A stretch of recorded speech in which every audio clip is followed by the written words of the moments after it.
Hello everyone, welcome back to Grim Dawn, and this is going to be a very odd episode. This is the correct place. Now, this is going to be, in terms of what you'll be exposed to, a little interesting because you're going to be tested in your ability to deal with large groups. And this is going to be, depending on how you're set up, this could be very easy or very difficult for you. For me personally, it's not going to be as difficult because I have great AoE in the form of Elixir's Flash Freeze. But this is the boss, or we're coming up on the boss, it's really going to push your ability to deal with large groups, and that's not accidental. You will want to be able to deal with large groups as the game progresses, particularly when you hit endgame and you're starting to farm for equipment. Large groups are kind of the norm. And I'll talk about that when we get to it down the road. I'm not going to wait till actual endgame, because you can actually enter the quote-unquote endgame early at a certain point. We're going to absolutely die here if we're not careful. There we go. Okay. And boom, ba-doom. Not surprised you're here. Usually he spawns here. I guess, I don't know if that's just me being particularly lucky, or just in general, but he's often here for me. No, those aren't what I need. Good old slime bolter though. So the boss that we're going to be fighting pretty soon just infinitely spawns large numbers of enemies, and while infinite spawns aren't themselves unusual, what is unusual is just the absolute unholy quantity of them. You'll see what I mean when we get to that point, but there is a lot of grunts that the second boss, you actually fight two in a row. It's kind of a mild, low-level boss rush as well, which does kind of allow you to test whether or not you can withstand that. Again, that also will become relevant later on. And I'll want to specifically talk about that. Probably next episode I might actually take a moment and talk about that.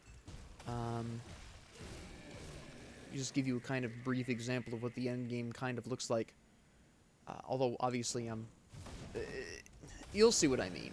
It's not gonna go particularly well for me because I'm not a high enough level. But that my level has less to do with the strength of the enemies, or the difference in strength, and more to do with my lack of options. It's kind of hard to talk about it without actually showing you what I mean. But you'll see in the next episode. I do intend on going through there and kind of taking a brief break from the, I guess, standard pathing, and go talk about what the end game for this does look like.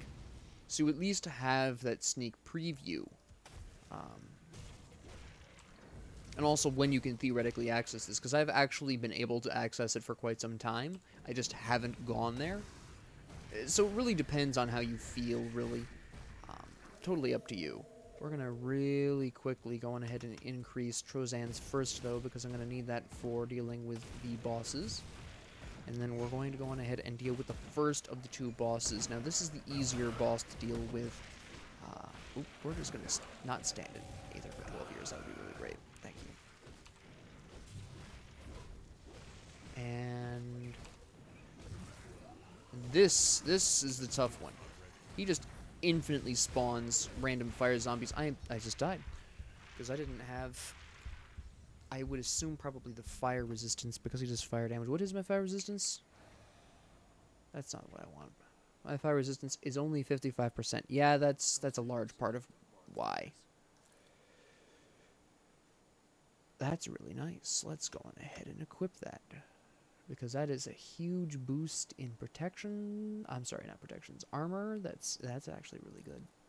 Go ahead and slap that on. Don't need this either, and we need health potions out the wazoo. We're just gonna go ahead and buy 31 just to match with our level. And unfortunately, I didn't put down a rift, so we're gonna have to make a brief run back, but that's okay. But this is really going to kind of test your ability to deal with larger groups of enemies. And while I'm not having an issue with the groups, the flunkies he summons themselves, and I wasn't expecting to, I am having a problem with the actual boss, because again, right now, since my Trozan's Sky Shard isn't max level, it's not doing as much damage, and that's what I'm relying primarily on for my single target damage at this point in time. So I'm not really technically prepared for this. I kind of mentioned this a couple of episodes ago with the Smuggler's Pass, where I had some problems with that boss there, and I was fighting him from a distance, and it took a little while. And this was specifically because Trozan's Sky Shard is a little under-leveled for where I probably should be at, and this is because I've gone for a heavy ice build, and that takes a lot more point investment than you would normally think, and I've still got my Slayle's Witchfire on. If I dropped that, I probably could increase, I actually definitely could increase Trozan's Sky Shard. I don't want to quite yet, though. Gotta pick up my grave, pick up my, thank you.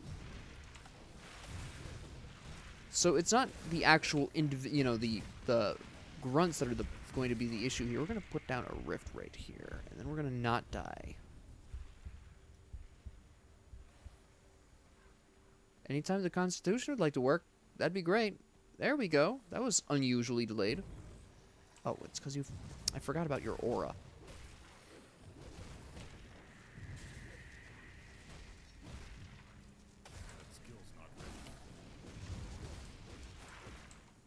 We're going to back off a little bit here and then freeze. That was badly timed. Freeze. Okay. There we go. Going to back off slightly here.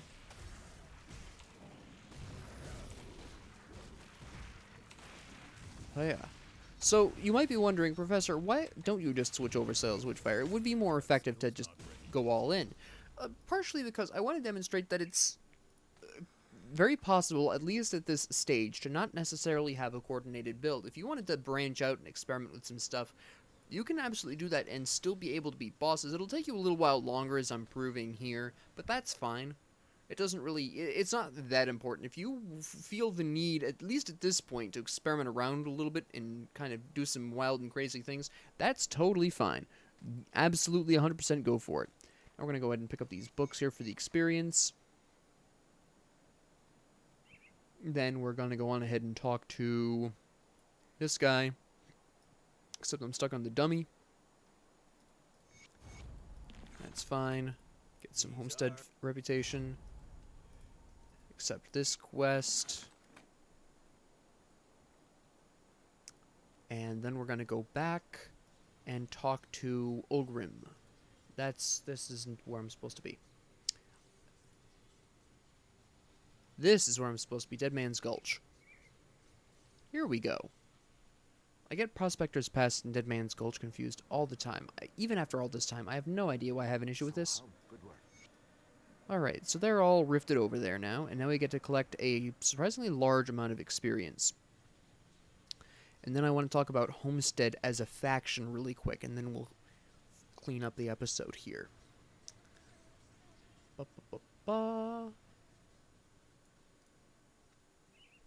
And there we go. Get our faction reputation for that.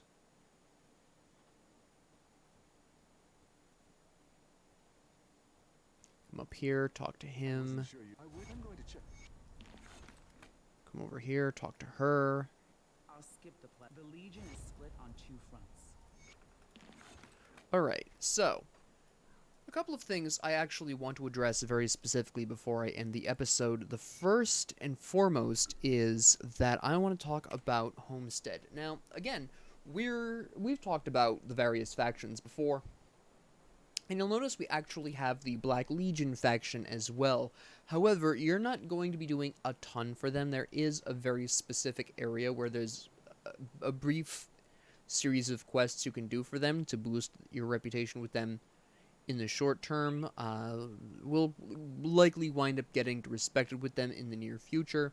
I'll talk about that soon enough, not necessarily next episode, but consider how you get reputation. Again, Devil's Crossing, you kill Cronley's gang, but again, Cronley's gang is limited to very specific areas, so that can be very difficult to pull off, at least in terms of farming, because even at this difficulty level, Cronley's gang members don't really get that high in terms of level. I accidentally hit the wrong key. Homestead, though, killing beasts. Beasts are everywhere. Beasts just absolutely spawn all over the place. You are extremely likely, just in a normal playthrough, without even trying to farm reputation for Homestead, you are extremely likely to get to Revered well before any other faction. I typically hit Revered in a normal playthrough of Elite. I'm not going to go through a normal playthrough of Elite with this character, and I will talk about why when I get to that difficulty mode. But in a normal playthrough of Elite, so likely at least your very first time going through that difficulty, you will probably hit Revered during that difficulty at some points. Because you really quickly blast to Friendly, you pretty quickly zip to Respected, and then it really doesn't take too long to get to Honored. It's just, I've even sometimes in particularly slow characters, I'm wandering particularly far. I've even gotten to Honored sometimes in the very late game of the DLC at veteran difficulty. Sometimes. And then you've got the Rovers, Arkovian Undead, again, kind of locked to a specific area. Not as much as Cronley's gang, but nevertheless, there's still a distinct, a kind of geographical boundary there. And the Black Legion is just killing Ethereal Vanguard. Now, Ethereal Vanguard is interesting as a faction because it's not Ethereals generally. Ethereal Vanguard is technically a separate faction in terms of gaining reputation. And you'll see Ethereal Vanguard mostly actually in the... Now I can't remember the name of the place. Why am I having a brain cramp? In the Malmoth DLC, thank you. Ashes of Malmoth DLC is where you find a ton of Ethereal Vanguards. So you'll obviously hit Friendly with the Black Legion just completing their quest line. And it's entirely possible if you get an unusually large amount of Ethereal Vanguard spawns in the late game of the main campaign here, the non-DLC campaign, you might possibly hit Respected. I've had that happen once or twice before, just by dumb luck. But you really find a lot of Ethereal Vanguard in Malmoth. So if you're really concerned about this, Malmoth is the place to farm this reputation. But again, you're really not necessarily going to. I usually will farm at the legendary difficulty, but you really aren't going to need to now, and it's kind of risky to do so now because you have to be you don't start seeing these guys until late in the main campaign, and again, in a lot of the Malmoth content has these dudes, at least the second half of the Malmoth content has a lot of these dudes, and that's where you're really going to see a lot of rep gain for the Black Legion. So if you're worried about your rep gains for the Black Legion at this point, don't. Later on in the game, you will be accumulating a large quantity of this. Alright, but what I'm also going to do, and this is going to be just a really quick fix because we are now at kind of the point of the game where there are no more tests, it is now very real.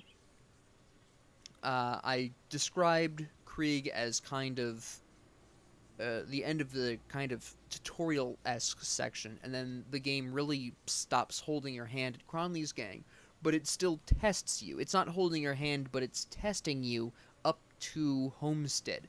At this particular point, I have to take the gloves off, because I'm not going to be able to squeak by with hit-and-run strategies at this point as easily. I still can. I have done it before, but it takes much longer, and you'll see why in the next coming episodes. So for the time being, we are going to pull out the points from Soleil's Witchfire, and we are going to go really hardcore on the cold and the lightning damage here, and we're just going to go on ahead and pop up to here, and we're just going to go right for Frozen Core and Absolute Zero at this particular point in time, and work our way to Elemental Balance as well, at least for now. Again, we might go for something like this. I'm not going to at this particular point in time, but it is definitely not necessarily not on the table. And I also want to have, now that we're level 30, a very serious conversation about forging while we're here. Because at this particular point, I've got the corruption here. It's about time I started talking about some actual relics. Now, relics in general tend to happen at specific points. We have 18, obviously, for the first 3 or 4 options. I can't quite remember if it's 3 or 4. Then you have a bunch for level 25. Then you upgrade again at 35, and then again at 50, right? And then every 10 levels after 50, you have another basically tier of relics that you can go into. Now I'm highlighting Blight here as level 50 plus 1 to all skills and occultist, but despite that, this is very clearly still designed for a poison acid occultist. So I don't necessarily always pick this up because it is very limiting. If you are going for a more vitality chaos build, this isn't going to really help you as much. And I'll generally go for maybe Death Chill. I might actually go for Death Chill with this particular combination because the cold vitality damage combination I could really exploit at this point in time. That has some potential. But we're going to go ahead and talk about the level 25 relics here. I could go for a Spectre, and I'm actually going to go for this in this particular instance because that is going to be fairly nice. Well, actually no, because I'm not doing enough vitality damage at this point. I might go for just the elemental damage here. Don't want that. Nope. I could go for Glacier. That would really work out well, actually. Yeah, we'll go for Glacier. When we need Molten Skin, this is where having the recipes really comes in handy. And I passed it by completely. These are organized alphabetically for reference, as you could probably figure out from here, and the fact that I'm just mildly confused. Glacier, there we go. And we get a completion bonus, 18% reduced stun duration. Not bad. Not super helpful at this difficulty, but definitely in the future we'll be wanting that. I'm going to go on ahead and want to decide, or at least take a gander at the future relic that I'll be going, because I'm level 31 now, and I'll be hitting level 35 in a decent amount of time. Death Chill, again, I'm kind of leaning towards Death Chill here. That might be a really good play at this particular point in time. Haunt could be good. Cold, Aether damage, vitality resistance down. That has some potential. That has some potential. Needs one of these, but we can farm those. There's actually a place I can also purchase those, but I'll talk about that in the future. I'm not worried about it now. I have a bunch of recipes here that you're probably, if you're new to the game, you're not going to have a lot of these. But they're all organized by groups here. You have all kinds of delightful things. Now, at this particular point, you might want to give some serious thought to maybe forging a green item at this point. I could go for an Adept's Morningstar. I'm not a high enough level for this. This is obviously level 37. And you also have to be very careful with the potential of, hey, you know, this might require a certain amount of farming, right? Now, you also see here, just generally speaking, that's fairly expensive in terms of... Oh, no, it's 75. That makes sense. I forgot about that. But I could go for Spellfire Wand. I am not going to because I'm not doing fire damage at this point, but I could. Then we have, of course, the Adept's Dagger, which, if I really wanted to, and I'm actually going to go ahead and forge one of these just so you can see. This does chaos damage, so it's Witchfire, boom, and it will generate. This is actually unusually good. Wow. Oh, it's too bad I'm not looking to use this. That would have been fantastic. Oh, that's a shame. But you'll see where it just randomly generates other stats as well. In this particular case, it grabbed Electra's Flash Freeze just randomly. And this is fantastic. This would have been really nice to have a little while ago. I'm not going to go for this because I don't have right now, as I clearly demonstrated earlier, I really don't have the amount of skill points that I need to really make something like this work. And I'm probably not going to until level 50 or so, approximately speaking. But I just wanted to kind of show you that green items can be incredibly impactful if you're lucky. I'm not really going to go into these right now because at this particular point in time, it's not really going to do me too much good. If you have unusually bad items, this is worth it. Even at this point, in all honesty, I could go for all kinds of things here. The Witch Stalker, of course, would be a fairly interesting time if I was a different combination, but that doesn't really matter. The Cosmic Torrent, of course, is a really good time. We'll talk about all of these in the late game, really. But I just wanted to kind of show you that. So if you're having issues with particular items, maybe your belt is particularly weak, because this is a level 26 belt, so maybe I want to look at a new belt here. Maybe I want to grab the Bounty Hunter's Girdle, which is level 28. This is level 26. It's a little bit stronger. It gives me some boosted experience. I'm not going to go for this in this particular instance, but it's an example of, my belt here is a little outdated. Maybe I would go for the Bounty Hunter's Girdle, right? And you're just going to want to go piece by piece and look. For example, my torso piece is level 21, which is okay. I'm trying to see. Oh, these are old as hell. Okay, this is something I would actually want to I would consider replacing, because this is increasing poison acid damage. At this point, I'm not doing that kind of damage right now. Same thing for this, although this is increasing cold, so it's not a priority. So this is increasing lightning damage, that's fine. This is increasing elemental damage. This isn't increasing any damage, so that's fine. This is increasing fire damage, which I'm kind of technically doing with Iskander's Elemental Exchange. And then this is, of course, doing cold damage. So I actually will be looking at the gloves here, because that is something I actually really desperately need to replace. Let me see here. Hands. Yes, indeed. We have all kinds of... Even the yellow ones, by the way. When you craft yellow items, I'm not going to do this because it's fairly resource intensive and I'm not guaranteed anything necessarily useful. But whenever you craft yellow items, you'll occasionally just randomly get a green one. Just to keep that in mind. Let me see. I think we're going to go on ahead and go for the Adept's Grips, because it does increase Spirit, which we're going to want anyways. We do get the Lightning Bolt passive skill, and the armor is a little low on that, so we're going to try again. I think the armor is just going to consistently be a little low on that. That's chaos damage. We'll try one more time. Yeah, I'm not really seeing any huge armor increases. Now I'm going to go on ahead and compare that to a yellow glove. I just got a random green one. You'll notice that the armor here is drastically different. There are no stats here, and it just randomly will generate something. I'm getting fairly lucky here. I've got 3 greens in a row.